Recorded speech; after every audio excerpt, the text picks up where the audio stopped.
And welcome, everyone. Welcome to our Tuesday evening Next Level Live series. This evening, we have none other than our champion leader, Chris Hawker, joining us. We're going to be talking about reinventing yourself. This is something that Chris has so much experience with, and just one of these brilliant minds that never stops. If you've spent any time with Chris, you know this about him, just endless ideas and innovations. So welcome, Chris. So excited to be speaking with you tonight.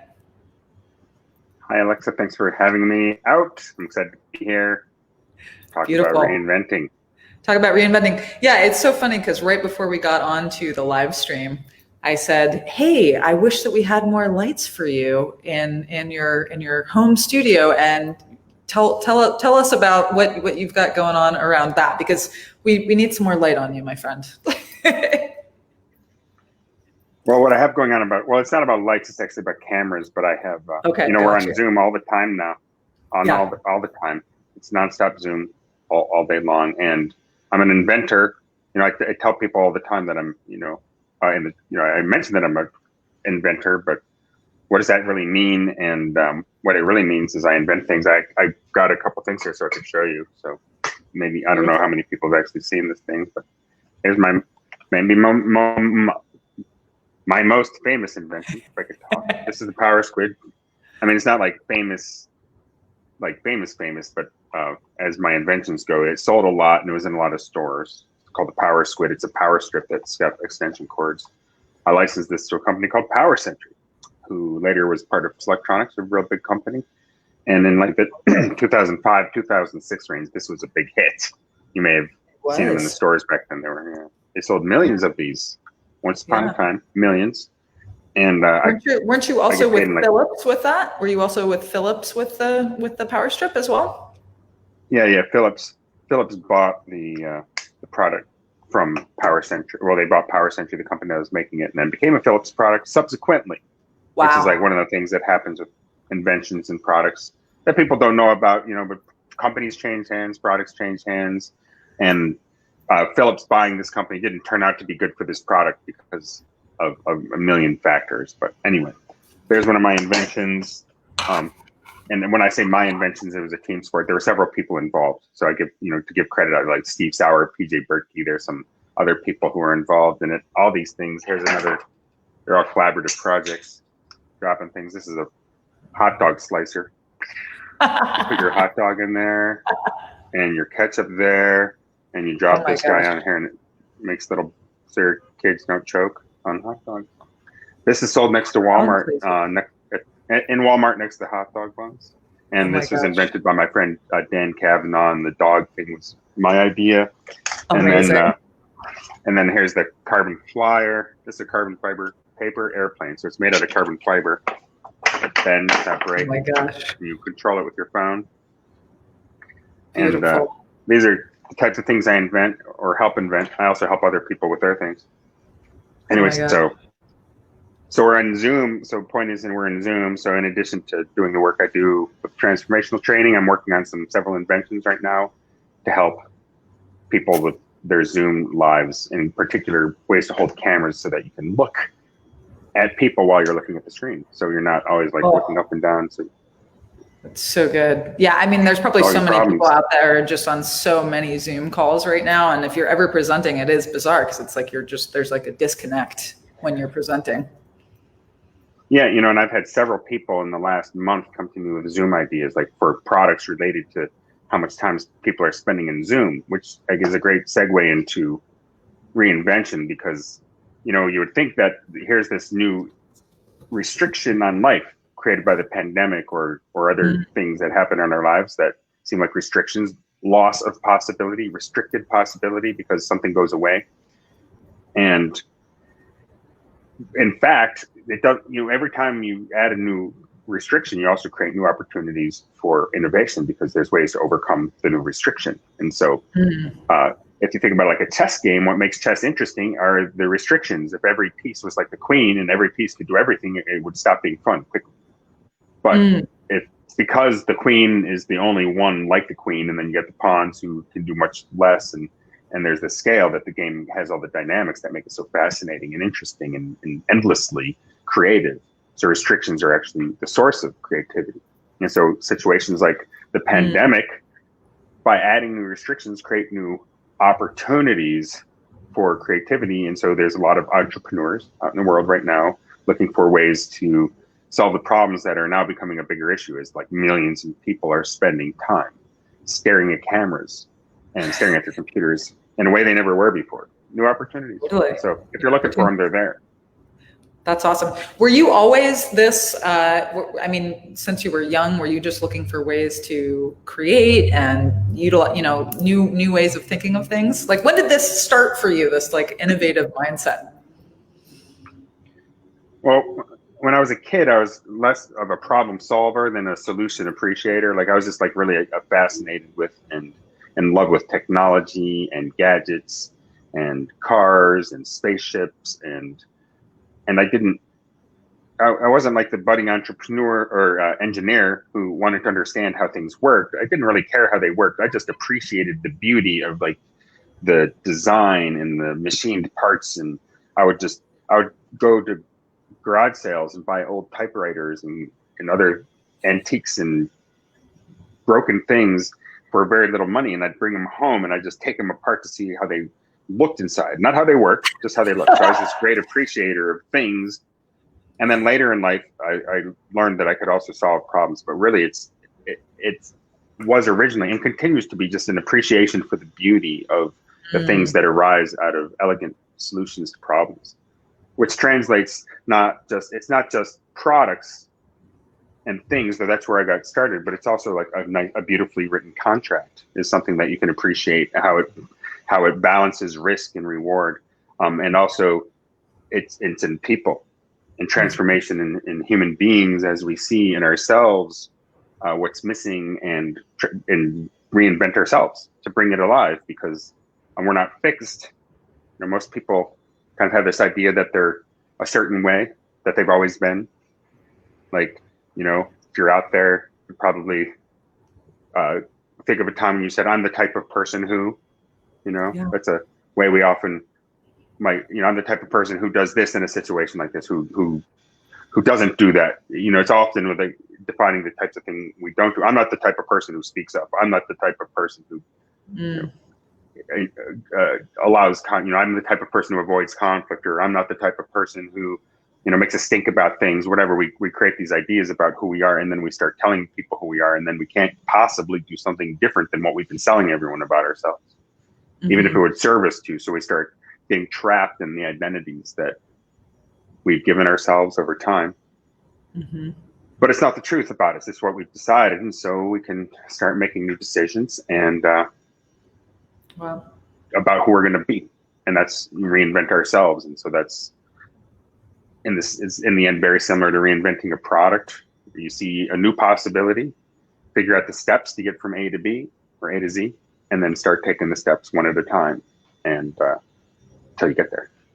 Wow, that's so great. Yeah, and it's really cool because you've taken this idea of reinvention and you've actually created a few new trainings, and Shift has reinvented since the first couple versions of Shift. It's constantly getting better. But I'm curious for you, like what do you see as the difference between Shift and discovery? Yeah, so first I'll say Shift, like the other inventions, team sport, absolutely. So I created it in collaboration we created it, right? You and I, Amy Tuccio on the technical side, you and I in parts, Chris Lee and on the training content itself. So a lot of people brought their minds together to add their expertise to creating something really powerful and effective. And so the difference between Shift and Discovery, if you've done Discovery or you are familiar with our Discovery program, that's what you want to know about, is the distinction there is that, first of all, they're just different trainings.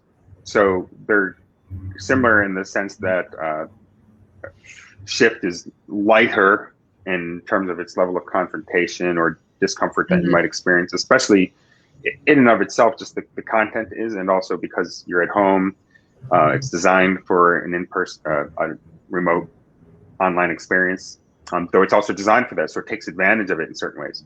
So you might think because it's not in person, it'd be a lesser experience, but what we found through all of this move online is that it's not lesser, it's just different.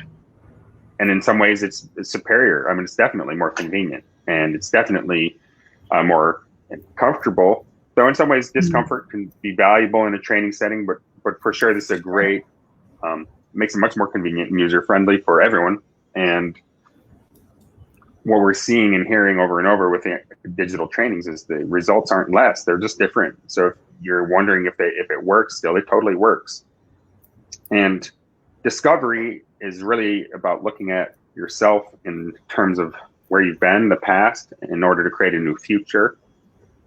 And shift is really about like when things are moving really rapidly around you, which they are right now for everyone because of pandemic, racial revolution, other situations in life, but also everyone experiences in their own lives their own times when things are moving fast because of their own personal circumstances. So it's not always a pandemic, it might be your own like personal pandemic.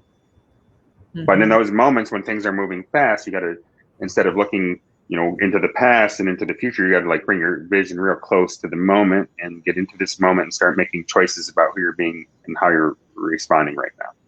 So shift is about moving fast and making quicker moves so you can adapt to a fast moving situation. Awesome. It's also taking a look at your mindset, the mindset that you're using to navigate these situations in order to step into a new mindset. And so the shift program has unique exercises and materials in it that are designed to support you in really getting a 360-degree analysis of your mindset as we go through a series of dozens of microjournaling prompts where we take a look at ourselves and analyze ourselves and identify what's working, what's not working in that big map, and then identify some upgrades and install them. It's super cool. Yeah, that's super cool. This last go around was just so fun. It was so awesome to have people come back that have done FIT and that have captained and come do shift and then come on to do like sign up to do accelerate because they just had so much fun and shift and got so much out of it. It was really, how was that for you as a trainer? Well, it's gratifying to know that, you know, there's always more work to do, and it doesn't matter how far you've been down this path. Even people who've been all the way through FIT find value in doing this work, and I find value. Like when I was working on this and Chris Lee and developing it, we spent time, we did the exercises ourselves, and really, and there are things that we've also, some of them drawn from things we've done in the past, but creating a new, symphony with the instruments and the music, and it's just really beautiful. And as we did it, we learned new things. So it's like any exercise, like doesn't matter if you already know how to do it, you can take it deeper. I have been doing martial arts for 20 years, and the first day you go in, you learn how to do the punch, and then 20 years you're still doing the same punch, only you've got layers and layers of understanding that are going into it. And so they say, like with chess, it's an hour to learn, a lifetime to master. Transformation is the same way. Yeah, totally. Yeah, do you have like right, which is a very long process to actually master. I don't know. I'm working. I don't know about you. Work in progress. But it does kind of seem like you mastered this kind of recipe for creating new trainings that really work for people. I mean, I'm curious, like, do you have a creative process that you use around that? Or what is your creative process? What's the creative process? The creative process for any training starts with really getting clear on what you want to create. What's the outcome that you want someone to walk away with, and therefore, the benefit that they bring into their lives. And so that's where it starts. And then everything follows from that. So getting like really, really, really clear. It's like the seed of the crystal. If the seed is perfect enough, the rest of it just follows out. So instead of like thinking about all the exercises, it's like actually what I think about is what's that central, essential idea, and then once that's really, really clear in my mind, which sometimes takes, a couple of weeks of meditating on that, but then suddenly I'm like, oh, I see it clearly what we're creating. And then everything kind of follows from that. So like with Shift, it was like, what do I want people to walk away with? And so if you're wondering, what do you walk away with, is the ability to not be stuck in one spot, the ability to rapidly change what you're doing in the situation that requires it, so that you can navigate rapidly adjusting situations, that you can shift yourself and not be stuck in who you're being, and therefore like create much bigger results for your life. So like, but fundamentally, mentally down to the ability to make quicker moves. So I was like, I want people to actually come out with the ability, not just the thought or the idea that I could or should or might want to make quicker moves, but an actual experience of, quick moves and quick actions where don't have the time to get stuck in your head, and you can act or think or, generate without editing yourself, and learn to trust yourself, and learn that when you trust yourself and you move fast, it doesn't diminish your results, it enhances them. That's awesome. So we have a couple questions here, or comments, that I want to weigh in on. So Chris Borgia just wanted to let you know that you had some great inventions. He said, cool inventions. And then somebody's asking, how do you shift? Yeah. And then how do you shift from an inventor to a facilitator? And what did it take to reinvent yourself? To shift from an inventor to a facilitator, first it took realizing that I wanted to, and I didn't shift from, I added to. So I'm still an inventor, always an inventor, still inventing. But to add it into myself required identifying what was in the gap, seeing a new possibility. And this is transformation, always seeing a new possibility, something that's not occurring already, either in the world or in yourself. And I saw a new possibility for myself. And then I saw, okay, what's missing from me? Because when I first had the idea, oh man, when I was in the trainings and I saw my trainer, and I was like, whoa, that's a job.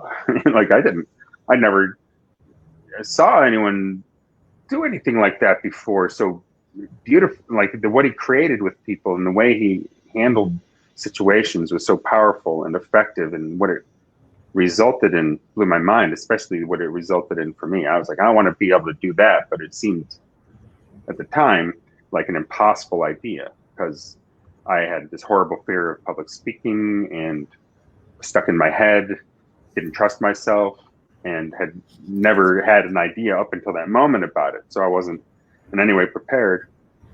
I didn't think. But once I had my mind fixed on it and I saw it, and I became kind of, I don't want to say, obsessed, but one step below that, like very, very passionately interested in this idea.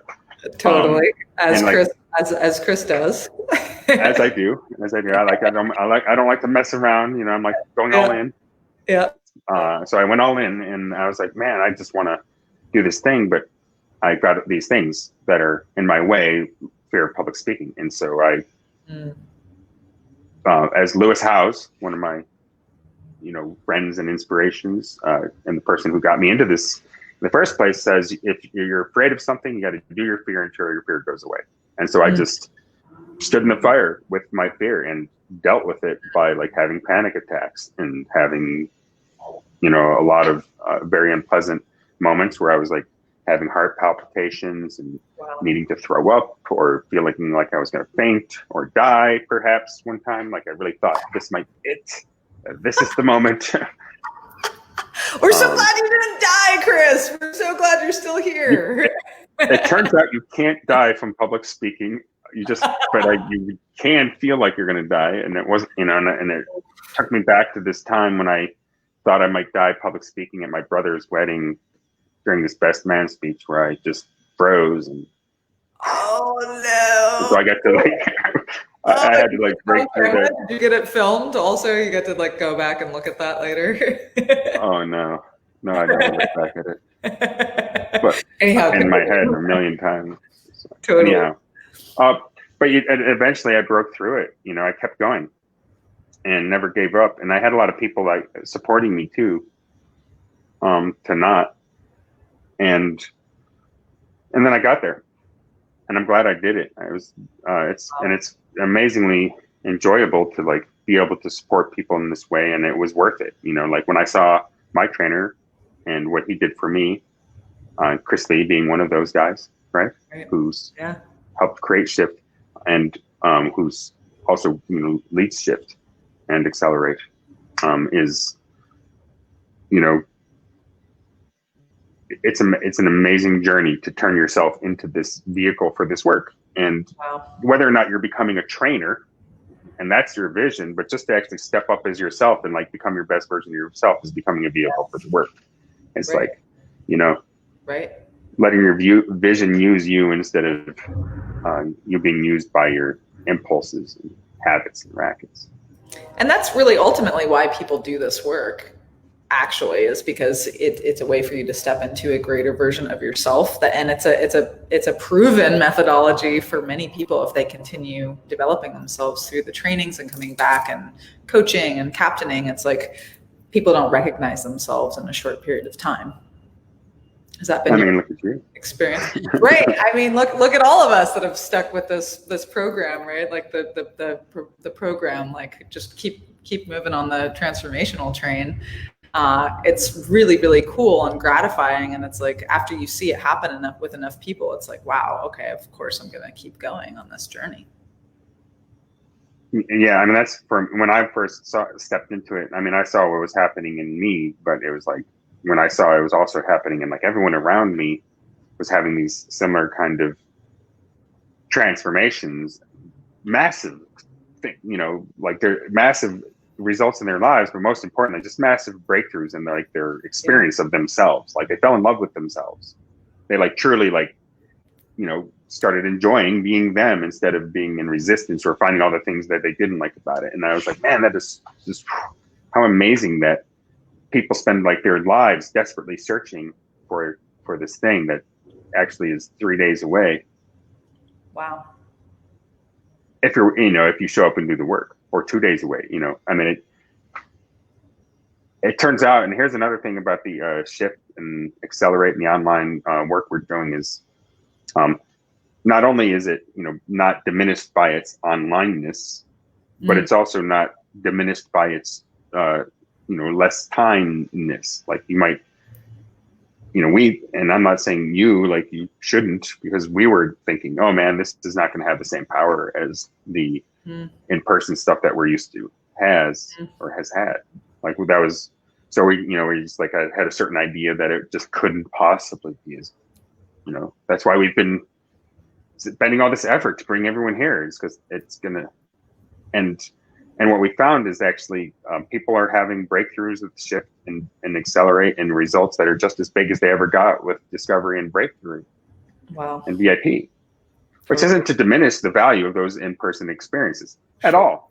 They're amazing. And there's something available there that you're not going to get in person or online rather. And especially the human contact. And however, the actual breakthroughs are not because of, you know, the size of the breakthrough isn't contingent on the size of the training. It's contingent on the size of the effort and commitment of the student. And the exercises in these programs are powerful enough to give you massive breakthroughs and results. And we've seen it. I mean, I know, you know, people who have told me about incredible breakthroughs they've had as a result, and people who are getting married now who weren't getting married just a few days ago. Yeah, because of this, really cool. Which I'm like, it worked. Yeah, totally. Yeah, I mean, I like some of the students who've come onto Velocity have like quit their jobs and gotten out of relationships. Not that it's about quitting your job, unless that's what you want. But jobs in order to start their dream business, and it's like, wow, you did that after like, you know, the online trainings. Like that's amazing. Like. It's working. It's totally working. Yeah. It's totally working. And how many people we can bring in from all over the world to connect is like really, really amazing too. Like what a cool. The room is very large. Yeah. It's as big as the internet. It's as big as the internet. Which is, or 500 people, whichever is smaller, I guess. But right. But it's much bigger, and it's also it's so fun. That's the other thing about these trainings is they're fun. They like fly by, real engaging, and but it's a good time. So it's all definitely fun. It is all fun, and it's all insightful, and it's like the days. So tell us a little bit about the format, because it is a little bit different than the in-person trainings. It's shorter days, right? it's shift is Saturday, Sunday, 10 to 6, 10 to 6, 6:30, 10 to 6:30. And times are approximate. There's breaks throughout, but you're with your team. There's meal breaks where you're with your team, and there's small group work and opportunities for coaching calls as follow-up. So you get actually 6 coaching calls at following the thing. So it's incredibly connected. There's lots of time. About actually half the time in the training is spent in your power groups. So it's less time listening to the trainer and more time working with your team and connecting with your team. So it's also a great social experience in this moment where people are feeling much more struggle around connection. So it's super connected. And of course, everyone who's there is awesome. Totally cool people. Great way to meet new friends. And I know, my father was in shift 1, the first one, and I know that he and his group, it's been, like 8 or 9 weeks now. I don't know, quite a while anyway, and they still meet every week. Wow. They're meeting, and they're still friends and still connected, and they're like his new pals. Yep. So the connections are real. Same. Yeah. Connections are powerful. So it's, it's right here, and plus you and me. I know. So July 25th and 26th, I will say that also happens to be my birthday weekend. So how fun that we get to host and you get to train this beautiful, beautiful celebration of just, mindset shifting. Super fun, super powerful. It's going to be super fun. And your birthday, how cool is that? I know. A couple weeks away. And come have fun with us. Learn some new things about yourself that'll support you in creating a mindset upgrade and new possibilities. That's another thing we didn't touch on, but we're going to generate dozens of new possibilities for your life, new things you may or may not choose to do, but then we're going to settle on at least one of them that we're going to do. So you're going to walk away with a mindset upgrade, multiple shifts to try, and one guaranteed for sure thing you're going to create in your life. So be prepared for something big. Use it, and beautiful. It'll be worth it. So awesome. Yeah. Awesome. Well, thank you for letting us into your inner workings of your world and what you've created along with the team. And it's really extraordinary, and we're all really excited to keep this journey of transformation going. So thank you for all that you create and bring to the table. Thanks. You're welcome. And thanks to everyone here, Next Level. I love you guys, and I love seeing you guys every chance I get.